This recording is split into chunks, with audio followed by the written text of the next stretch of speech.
We continue now at the top of Daf Nun Tes Amud Aleph and Meseches Avodah Zara. This is Avodah Zarah Daf 59a. On the previous Amud, the Gemara said that according to Rabbi Yochanan, Mayim Shel Rabim, public water, does not become prohibited when it's worshipped. And the Gemara continues, Diyamar Rabbi Yochanan Mishum Rabbi Shimon ben Yehotzadok, because Rabbi Yochanan said, in the name of Rabbi Shimon ben Yehotzadok, Mayim Shel Rabim, again, public water, Ein Nesar, and it does not become prohibited.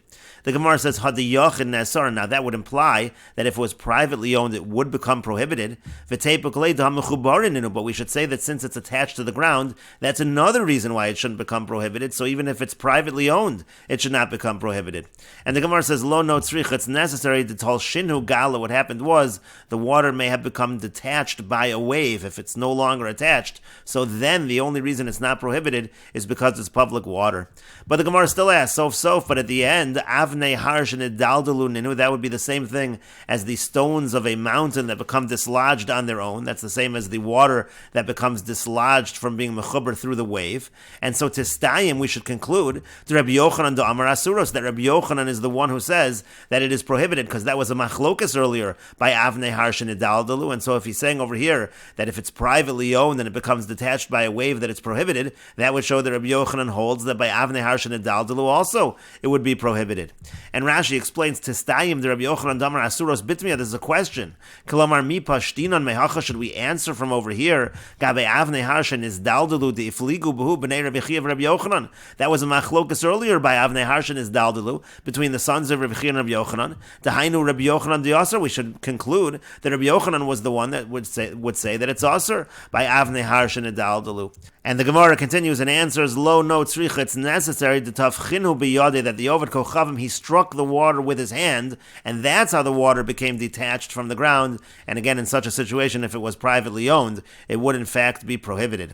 Rashi explains the tafchinu, again, he struck it, Ovid Kochavim biyade, the Ovid Kochavim struck it with his hand, milmata, from below, v'tolshan, and then that water became detached from the rest of the water, detached from the ground, v'yachar kach hishtacheh v'lohen, and then he bowed to them, hilkach yeshban tfisas yedei, therefore there's involvement by a person. That's not similar to stones of a mountain that were dislodged on their own, and therefore if it's privately owned, it would in fact be prohibited. And the Gemara continues, Rabbi Chiya bar Abba ikla legavla. Rabbi Chiya bar Abba, he went to a place called Gavla. Chaza benos Yisrael, he saw there were Jewish girls, de miavran me'ovdei kochavim shemolu v'lo tavlu. They were becoming pregnant from idol worshippers who had bris milah, but they had not immersed, so they had not fully converted to Judaism.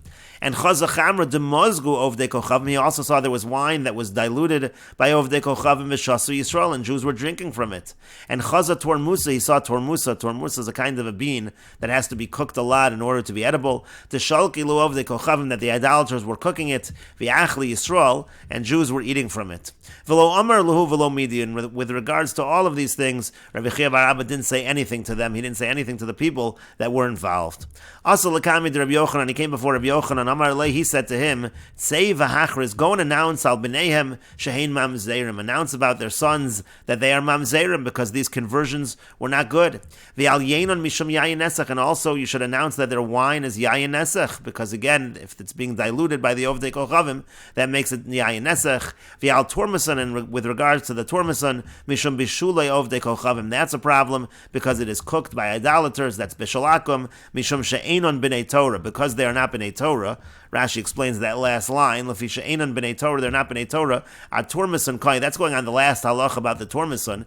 Di hein b'nei Torah shari kedim afarsh l'kamei. If they were b'nei Torah, if they were learned, the tormason would actually be permitted, as we're going to say later on. And this relates to the following: Tormas eno nechol chai. Tormas is something that is not eaten raw, so it doesn't need to be cooked. That would be actually a stringency. If it's not eaten raw, that's the reason why it should be forbidden. However, ve'eno ola al shulchan melachim. On the other hand, it is not something which would be found on the table of kings. It's not that kind of a food that's an important, so to speak, kind of food, and therefore that actually is a reason for leniency when it comes to bishul akum, when it comes to tormason. And the Gemara continues, Al b'neiim shehem mamzerim, regarding their sons, that they're considered mamzerim. Rabbi Yochanan l'taimi, that's Rabbi Yochanan according to his reasoning, his opinion.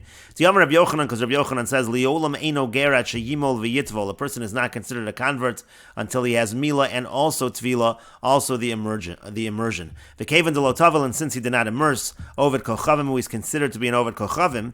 V'yomar Rabbi Baruchana, Rabbi Yochanan, and Rabbi Baruchana says that Rabbi Yochanan says, ovid kochavim v'yevet habal bas Yisrael. If you have an ovid kochavim, an idolater, or an Eved who has relations with a Jewish girl, Havlad Mamzer, the child that comes out from that, is considered to be a Mamzer. And the Gemara continues, and the Bach takes out the word V'gozer over here. Al Yena Misham Yayin Nesach, he said that their wine is considered to be Yayin Nesach. Again, that's the case where the Ovid Kochavim was diluting the wine. And what's the reason for that? That's an extra stringency. Misham Lech Lech Amr Nazira Sechor Sechor Lechar Melo Sikrav. Just like by a Nazir, we say to the Nazir, go around, don't come close to the vineyard. V'al Tormason Misham Bishulei of the Kochavim. And he also said that the Tormason was considered to be Bishalakim Lefi She'enon B'nei Torah, because they are not B'nei Torah. And the Gemara says, time with the Einon B'nei Torah, the reason why we're being strict for Bishalakum is because they're not B'nei Torah. B'nei Torah, sorry, but if they were B'nei Torah, if they were learned, we would permit it. Apparently, technically, it's not really Bishalakum. We just want to be extra careful because they won't be able to make a distinction between cases where there is a problem and where there isn't a problem. V'yamar Rav Shmuel bar Rav Yitzchak amar Rav, but didn't Rav Shmuel bar Rav Yitzchak say that Rav said, Kol shenechel kemos shuchai, anything that is eaten raw, ein bo mishum bishulei of de kochavim, there's no issue of Bishalakum. And over here, it is not something that is eaten raw, and therefore there should be a problem, a real problem of Bishalakum, not just for people that are not B'nei Torah. And the Gemara continues and explains, Rabbi Yochanan ki ha'chlishna svira le, Rabbi Yochanan holds like the following version, T'yamar Rav Shmuel bar Rav Yitzchak amar Rav, that Rav Shmuel bar Rav Yitzchak said that Rav said, Kol she'eino ola l'shulchan shel melachim l'lafis bo asapas, anything that does not go on the table of kings to accompany bread, ein bo mishum bishulei of de kochavim, that's not a problem of Bishalakum. And so therefore this is an example of something that's eino ola l'shulchan shel melachim l'lafis bo asabas, and therefore it really technically should not be an issue of Bishalakum, but Taima De'in and B'nei Torah, the reason why we're being strict with them is because they're not B'nei Torah, ha-B'nei Torah shari, but if they would be B'nei Torah, then it would have been permitted. And the Gemara continues, Bo minei Rav Kahana, they asked Rav Kahana the following question, Ovid kochavim mao sheyolech anovim lagas, what's the halach in terms of an Ovid kochavim? Can he transport grapes to the wine press? The Rishonim discussed this because it would seem that transporting grapes to the wine press should be no problem at all, and so the Rishonim give various explanations and interpretations. In any case, that was the question. Amar Louis said to them, Asur, it is forbidden. Misham lech lech amr nazira sechor sechor lechar melo sikrav, because again we tell the Nazir, go around, don't come close to the vineyard. And the Gemara continues, Eisvei Rav Yemer Rav Kahana. Rav Yemer asked Rav Kahana the following question. A Brisa says, Ovid kochavim shehevi anovim lagas besalin, if an Ovid kochavim brings grapes to the wine press in baskets. And we will continue with this discussion in the next video on Daf Nun Tes Amid Beis.